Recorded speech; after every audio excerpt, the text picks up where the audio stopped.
মুসলমান হিসাবে গর্ববোধ করো। আমি আমার সমস্ত শক্তি দিয়া, হৃদয়ের সবটুকুন শক্তি নিয়ে বলছি, আমাদের পরিচয় বাঙালি নয়, আমাদের পরিচয় মুসলমান। চিল্লায় বলো আমাদের পরিচয় কি? আর দেশ হিসাবে আমাদের পরিচয় বাংলাদেশী। দেশ হিসাবে পরিচয় কি?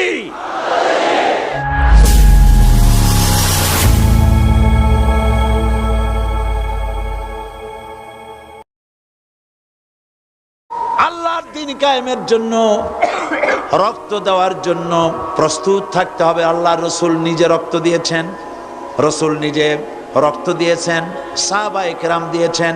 তাদের রক্তের বিনিময় ইসলাম এই পর্যন্ত এসেছে। আজ পৃথিবীতে 140 কোটি মুসলমান এই পৃথিবীতে বসবাস করে, কিন্তু মুসলমানের সেই ইজ্জত আজ আর নাই। ঠিক কিনা? ঠিক কিনা? ও মুসলমান, মুসলমান হিসাবে গর্ববোধ করো। আমাদের পরিচয় কি? আমাদের পরিচয় কি? আমি আমার সমস্ত শক্তি দিয়া, হৃদয়ের সবটুকুন শক্তি নিয়ে বলছি, আমাদের পরিচয় বাঙালি নয়, আমাদের পরিচয় মুসলমান। চিল্লায় বলো আমাদের পরিচয় কি? আর দেশ হিসাবে আমাদের পরিচয় বাংলাদেশী। দেশ হিসাবে পরিচয় কি? আর জাতি হিসাবে আমার নাম, আমি মুসলমান। চিল্লায় বলো আমরা কি? এই মুসলমান হলো সেই মুসলমান।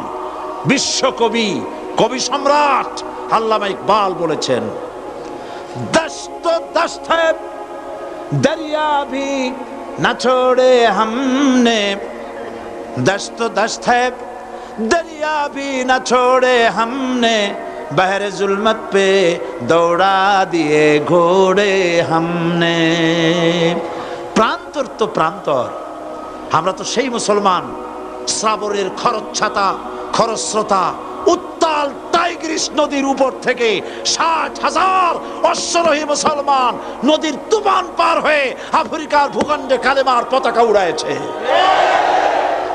সেই মুসলমান।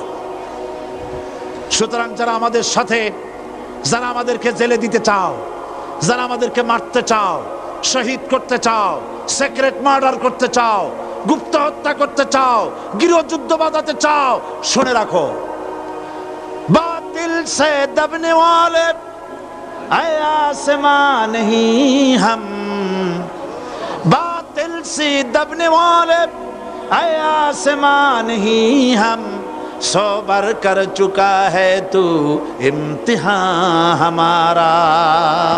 100 বার এই পৃথিবী টেস্ট করেছে, মুসলমান জীবন দিতে পারে, কাফেরের সামনে মাথা নত করতে জানে না। সুতরাং ভারতের পা চাটা গোলাম, ভারতের পা চাটা খরিদ করা গোলাম সরকারকে বলছি, মুসলমানদের ঈমান নিয়ে খেলা করবেন না, কোরআনের মাহফিলে বাধা দিবেন না।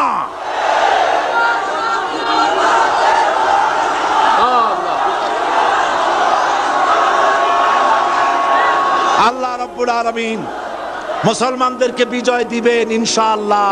বলেন ইনশাআল্লাহ, বলেন ইনশাআল্লাহ। শাহী জুমা মসজিদ, জুমা মসজিদে পুলিশ পাহারা দিতে হবে কেন? জুমা মসজিদে জুতা পায়ে দিয়া ঢুকলো কারা? আমি গতকাল বলেছি, আমার সাধারণ পুলিশের কোনো দোষ নাই, তাদের কোনো অন্যায় নয়। লাঠি যার হাতে যায় তার কথাই বলে, এটাই স্বাভাবিক। কিন্তু যারা মসজিদের ভিতরে জুতা পায়ে দিয়া উঠলে, মুসল্লিদের রক্ত ফেলালে, মুসল্লিদেরকে ধরে জেলে আটকালে, আল্লাহর শাস্তির ভয় করো। আল্লাহ আছেন, আল্লাহ আছেন, ভয় করো আল্লাহ পাককে। এই রকমের অবস্থা চিরকাল থাকবে না। এরকমের অবস্থা চিরকাল থাকবে মোটেই নয়, পরিবর্তন আসবেই।